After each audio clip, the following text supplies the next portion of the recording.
Welcome to the Motorcar channel.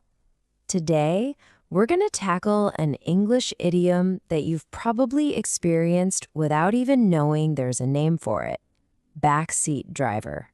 Sound familiar? Let's dive in and find out what it's all about.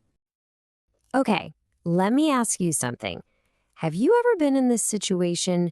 You're trying to focus on something. Maybe you're cooking or working on a big project, and then someone comes along and starts telling you exactly what you should be doing, even though they aren't helping at all.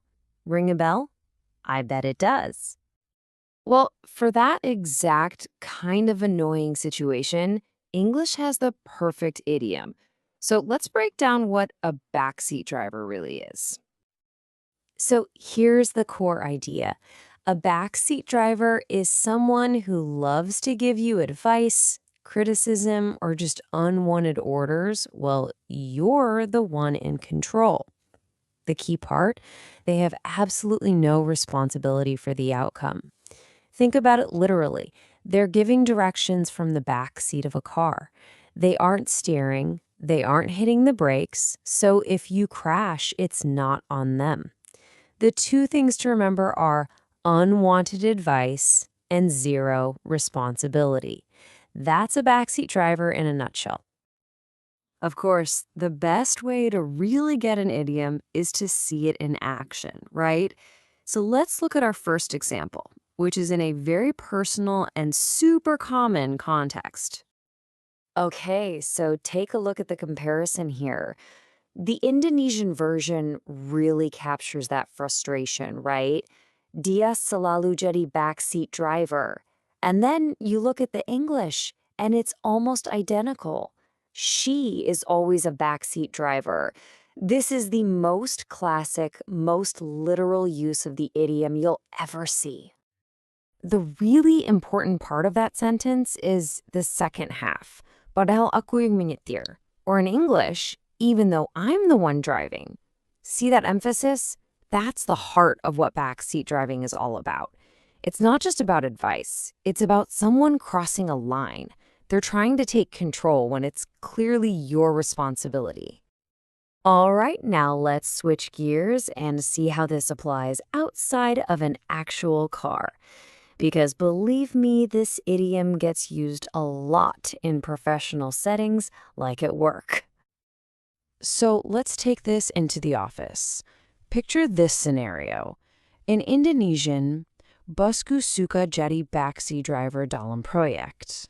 And the English version, my boss likes to be a backseat driver in projects. See? The idiom isn't about a car anymore. Now it's about autonomy and about trust within a team. Let's zoom in on that key phrase, backseat driver in projects. This is a super common way to describe what we often call micromanaging. At this point, it's not just a minor annoyance. It can be a serious drag on a team's productivity. Okay, we're getting to the end here. Let's wrap things up by summarizing the most important points about this backseat driver idiom, just to make sure it really sticks. So how can you spot a backseat driver in the wild? Think of this as your quick checklist. First, they give advice you never asked for. Second, it often comes out as criticism or an order.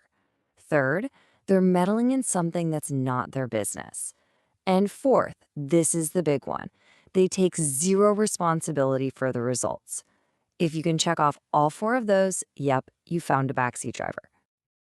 And to leave you with something to think about, let's chew on this question. We've all given advice and we've all received it.